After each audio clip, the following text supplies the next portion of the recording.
Hey guys, Garrett with Gravity Paramotors here. We want to take a brief moment to show you guys a little bit of the history of where Gravity Paramotors came from.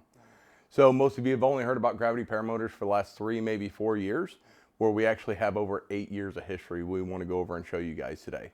So today, you're going to get to see the history of Gravity Paramotors that very few individuals has ever been able to see before.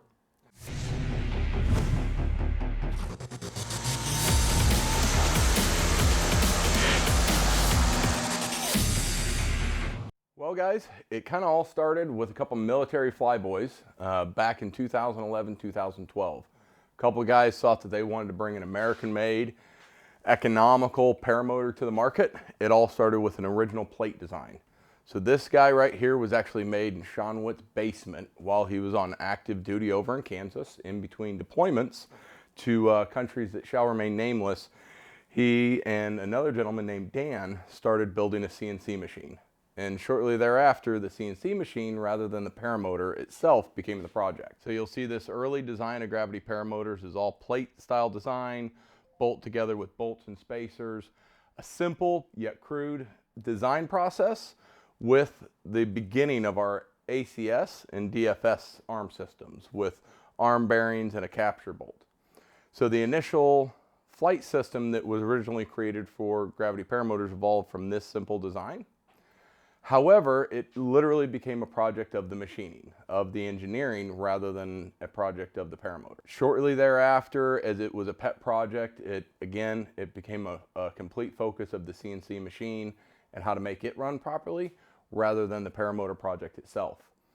Fast forward a year, that's when I myself, Garrett, came on board to kind of help them finish some of the designing, testing, and practical application. We took a lot of the things that we learned while building the plate design paramotor and we turned it into the first step of a CNC paramotor. After lots of time, energy, and deciding the direction that we wanted to take the Gravity Paramotors brand and the paramotor itself, we went away from the plate style economical USA out of the basement design and we moved into a full CNC design. At this point, all parties were kind of throwing it in as a part-time effort back in the late 2012, 2013 range, and we had the initial design. Little fun fact of Gravity Paramotors history, it's really rather difficult to put something together when you get 100 pieces in, and the man who actually engineered it and ordered the parts is actually overseas in a country that, let's just say at the time, wasn't the most friendly to the US. So we were actually designing, building, fabricating, and testing it on and off with both deployments as well as assembly here at Gravity Paramotors. As we go through, you're going to see lots of different design changes. And mind you, these are all designs that no one's really ever seen behind the closed doors of Gravity Paramotors. As we realize that you, the customer, only are going to give us one opportunity to bring a proper product to market. So we fast forward another iteration, another year of part-time work, and we evolve into a little bit lighter weight. This unit was quite a bit heavier than its next generation brother. You'll notice the full DFS flight system comes into play as you kind of more traditionally see it today.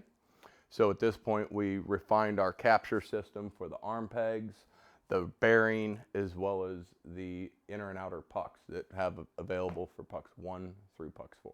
So we thought that this was going to be the unit that was ready to be released to customers. You'll notice yet another drastic swing arm design, additional refinements through the entire paramotor.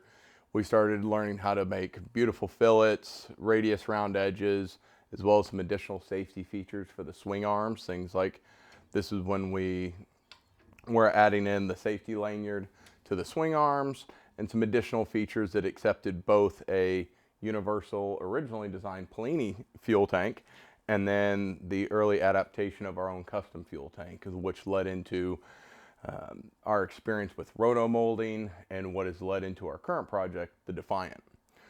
So with this version, we actually thought we had it. We thought it was going to be the final product fit and finish, and we, I believe, ordered 20 units. So late 2016, we honestly thought we had it. Yet again, you're going to see some additional arm tweaks, designs, fit and finish. Still been able to adapt both style fuel tanks. We went a little bit more conservative. We went ahead and did a production run of about 5 units. We flew them. We had some local pilots fly them, really try and hammer down the last bit of our R&D. We were getting quite hot and heavy in the rest of the research and development for finalizing the roto mold, the volume, manufacturing techniques, and all the things that go into the Defy. So you're going to see a lot of the same things that exist on a current generation Defy today. You're going to be able to see some of those iterations in this unit here, even though this unit, yet again, still never made it to the market. So here, guys, you have one of the first production units of the Defy as you know it. So this is what we actually launched, came to product. Launched in early 2017, sold our first Defy, and it's been going strong ever since. Even though we still don't let good enough alone, we still make subtle, small inline design changes to continuously make sure that we're bringing you the best paramotor that Gravity Paramotors is capable of delivering to you, the customer.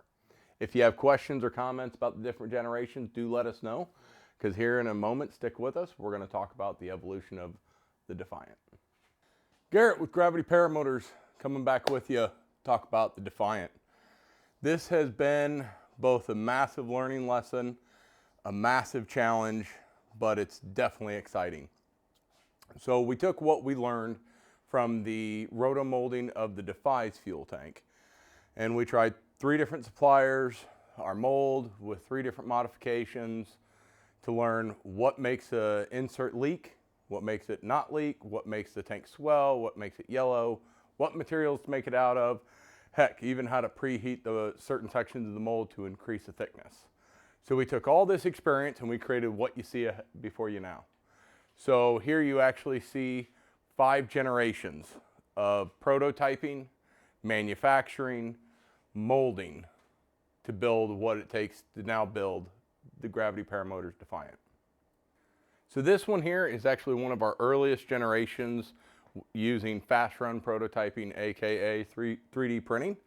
So this is actually printed out in 3 different pieces and adhered together after the math to check fitment, harness attach points, sizing, density, and thickness.